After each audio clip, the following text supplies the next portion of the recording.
Bonjour à tous, j'espère que vous allez bien. Alors, bienvenue dans un nouvel épisode des Cieux ouverts. Aujourd'hui, nous sommes le mercredi 21 août et le thème que nous avons aujourd'hui, c'est la gestion de la persécution. La gestion de la persécution. Et avant cela, comme pour habitude, prions. Seigneur, nous voici à nouveau devant toi, Seigneur, en ce jour. Te bénissons, Seigneur, pour ce que tu as fait par le passé. Te bénissons pour ce que tu vas faire aujourd'hui. Et te bénissons, Seigneur, pour ce que tu feras, Seigneur, dans les jours, mois, semaines à venir. Nous remettons ce moment entre tes sentiments de sorte à ce que tu puisses venir nous parler, Seigneur, au nom de Jésus. Permets-nous d'entendre ta parole, permets que nos yeux s'ouvrent, que nos oreilles, Seigneur, s'ouvrent à l'écoute, Seigneur, de la parole que tu as pour nous, Seigneur, en ce jour. Je t'invite, Seigneur, je prie afin que tu puisses prendre le contrôle de sorte à ce que je ne puisse ne pas parler moi-même, mais je prie afin que ce soit l'Esprit au travers de moi et permets que tous tes enfants, Seigneur, qui entendent et écoutent ce message, Seigneur, en ce jour, soient bénis dans le nom de Jésus. Merci encore, Père Céleste. Accepte le remerciement au nom de Jésus. Amen. Alors, comme je vous disais, le titre d'aujourd'hui, pour rappel, est la gestion de la persécution. Et notre verset de mémoire est tiré du livre de Matthieu, Matthieu 5, 44, qui nous dit: Mais moi, je vous dis, aimez vos ennemis, bénissez ceux qui vous maudissent, faites du bien à ceux qui vous haïssent, et priez pour ceux qui vous maltraitent et qui vous persécutent. Que l'Éternel bénisse la lecture de sa parole. C'est vrai qu'en entendant ça, on se demande, est-ce que c'est possible? Est-ce que c'est réellement possible? Est-ce que c'est réellement possible de bénir ceux qui nous maudissent? Ou encore de faire du bien à ceux qui nous haïssent? Ou encore de prier pour ceux qui nous maltraitent ou qui nous persécutent? Et je pense si on se fie à nos capacités humaines, forcément on dirait que c'est impossible. Comment est-ce que moi je peux aller bénir quelqu'un qui me maudit? Comment je peux aller bénir quelqu'un qui me fait du mal, constamment du mal? Je pense que c'est impossible. Mais lorsqu'on justement on dépend de la puissance transformatrice de l'Éternel, du Saint-Esprit en nous, c'est des choses qu'on peut arriver potentiellement à faire. Donc il faut savoir une chose, c'est lorsqu'on parle de persécution, parce que c'est le sujet du jour, tant que nous serons dans ce monde en tant que chrétiens, tant que nous demeurerons ici, dans ce monde, nous ferons face à des persécutions. C'est quelque chose, on doit vivre avec cette conscience-là. Parce que qu'on le veuille ou non, à partir du moment où on reçoit Christ comme notre Seigneur et Sauveur, à partir du moment où on décide de marcher selon les principes bibliques, forcément, le diable, lorsqu'on se fait ami de Dieu, on se fait automatiquement ennemi du diable. Parce que le monde, finalement, les ténèbres où le diable règne en maître dans ce monde-là, automatiquement, nous serons persécutés. Alors, d'où l'importance d'être bien équipés. En tant que chrétiens, nous devons être bien équipés et on peut retrouver justement l'armure du chrétien dans le livre d'Éphésiens 6. On a notamment la parole de Dieu, la foi, etc.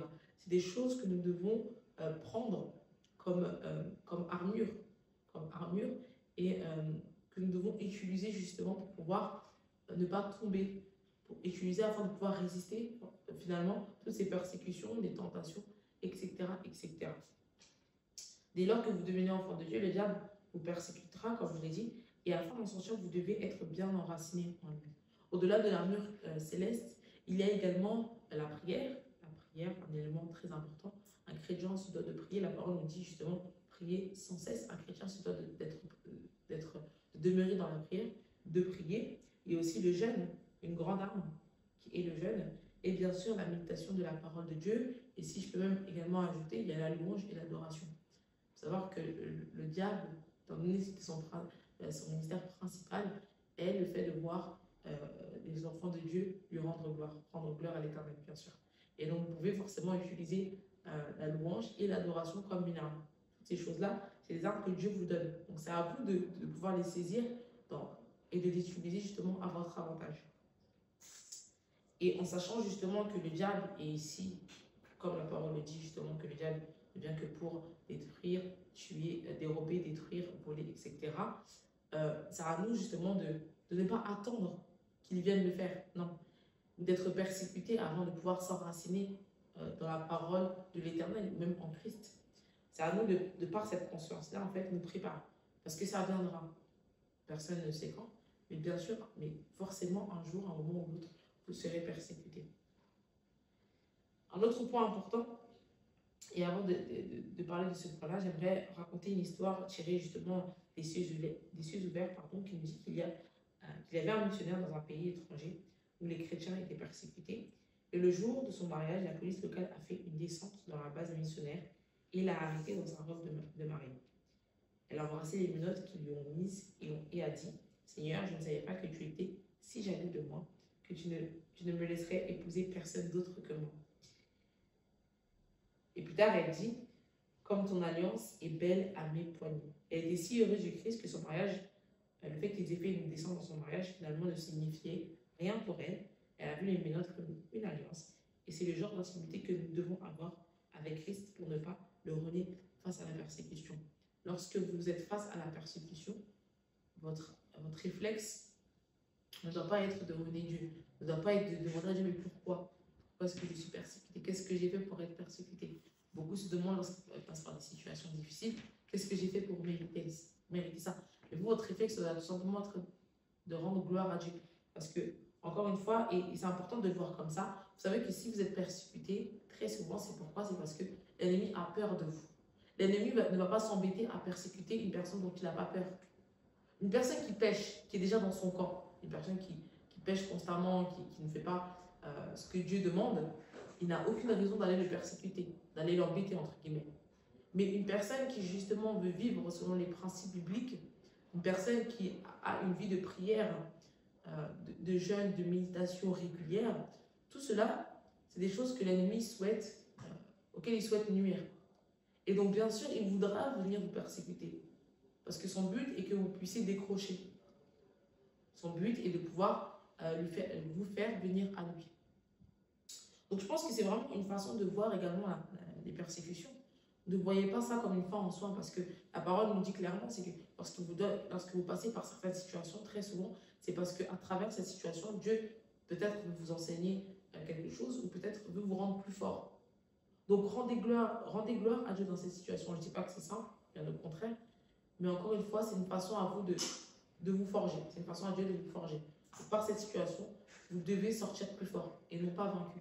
Parce que la Bible nous déclare justement que nous avons la victoire grâce à celui qui nous a aimés.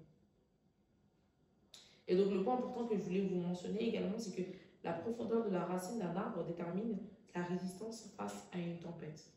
En d'autres termes, plus vous êtes enraciné en Christ, et plus, ou du moins vous aurez du mal à tomber. Moins vous aurez du mal à lâcher prise face à la tentation ou à la persécution. Parce que justement, vous êtes tellement en crise que déjà vous avez cette conscience-là que la persécution, je pars souvent du principe que tout ce qui a un commencement a une fin. De la même manière que lorsque vous êtes persécuté, ça a eu un commencement, ça aura certainement une fin. Donc plutôt que de s'abattre, voyez vraiment ça comme une manière de vous forger, de forger votre caractère, votre persévérance, votre endurance. Parce qu'encore une fois, vous ne pourrez pas faire sans, à partir du moment où vous recevez Christ comme Seigneur et Sauveur. Donc plus vous êtes enraciné en Christ, finalement, moins vous aurez du mal à faire face à la persécution. Plus vous pourrez accepter, entre guillemets, la persécution. Un autre point important, c'est que la persécution ne doit pas vous pousser à vous compromettre votre relation avec Christ, ou encore compromettre vos valeurs chrétiennes. Beaucoup, lors de la persécution, justement, décident de compromettre leurs valeurs chrétiennes. Ils se disent que non, après tout, c'est pas très grave, je vais faire ce que j'ai à faire et puis ensuite je reviendrai à Christ. Beaucoup, justement, malheureusement, compromettent leurs valeurs chrétiennes pour pouvoir jouir des plaisirs du monde. Mais encore une fois, ce n'est pas une attitude à avoir en tant que chrétien. La persécution ne doit pas vous éloigner de lui. La persécution, au contraire, doit vous rapprocher de lui. Parce que vous reconnaissez que dans la persécution, vous ne pouvez pas faire sans lui. Vous avez besoin de lui. Donc, plutôt que de vous compromettre votre relation, compromettre vos valeurs chrétiennes, vous devez justement, de par cette situation, vous rapprocher de lui. Parce que vous ne dépendez finalement que de lui et non pas de vos propres forces. Vous seul, vous n'y arriverez pas certainement. Mais grâce à Dieu, grâce à sa puissance, vous pourrez vous en sortir et vous pourrez vous en sortir victorieux. Et comme je disais plus tôt, la persécution peut être vue finalement comme un signe que vous faites peur au diable. Le diable ne s'embête pas à persécuter tout le monde et n'importe qui. Non, il n'a pas que ça à faire. On l'appelle le malin et on peut clairement le voir qu'il persécute justement les personnes qui pensent être une menace. Donc lorsque vous êtes persécuté, encore une fois, voyez-les comme quelque chose de positif. C'est parce que je fais peur à l'ennemi. Alors ayez cette rage de donner plus de raison au diable non pas de vous persécuter, parce que voilà, mais d'avoir, entre guillemets, la rage. Parce que non seulement vous avez été, je pense que c'est puissant de voir quelqu'un qui est persécuté et qui s'en sort grandi, changé, transformé, renouvelé, fortifié. Et finalement, il ne tombera pas parce qu'en fait, il est tellement enraciné en Christ qu'il n'a pas de raison, en fait, qu'il tombe de l'autre côté ou encore qu'il aille vers l'ennemi. Ça peut également être comme je le dis et comme je l'ai expliqué, ça peut être également, pourquoi pas, vu comme un élément moteur. Vous dire que j'ai été persécuté, je fais peur à l'ennemi, alors je vais lui donner plus de raisons d'avoir peur de moi. Voilà. Je pense que c'est important de relativiser dans ces situations-là. Ce n'est pas la fin en soi. Voilà, Dieu vous aime encore. Ce n'est pas cette situation qui doit vous éloigner de lui, mais au contraire. Alors le point de réflexion nous dit, êtes-vous profondément enraciné en Christ de sorte que vous pouvez résister aux tempêtes de la persécution quand elles surviennent? C'est une question que vous devez vous poser. Êtes-vous réellement profondément enraciné en Christ de sorte que lorsque les tempêtes viendront, vous pouvez y résister? Vous avez ici, je vous ai cité plusieurs clés pour être enraciné en Christ. Et c'est à vous maintenant de les saisir et de faire ce qu'il faut pour que, lorsque la persécution viendra, vous ne tomberez pas, mais vous ressortirez de cette situation plus fort, grandi et même béni.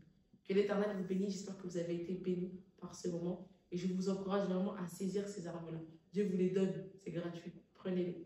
Que Dieu vous bénisse. À très vite.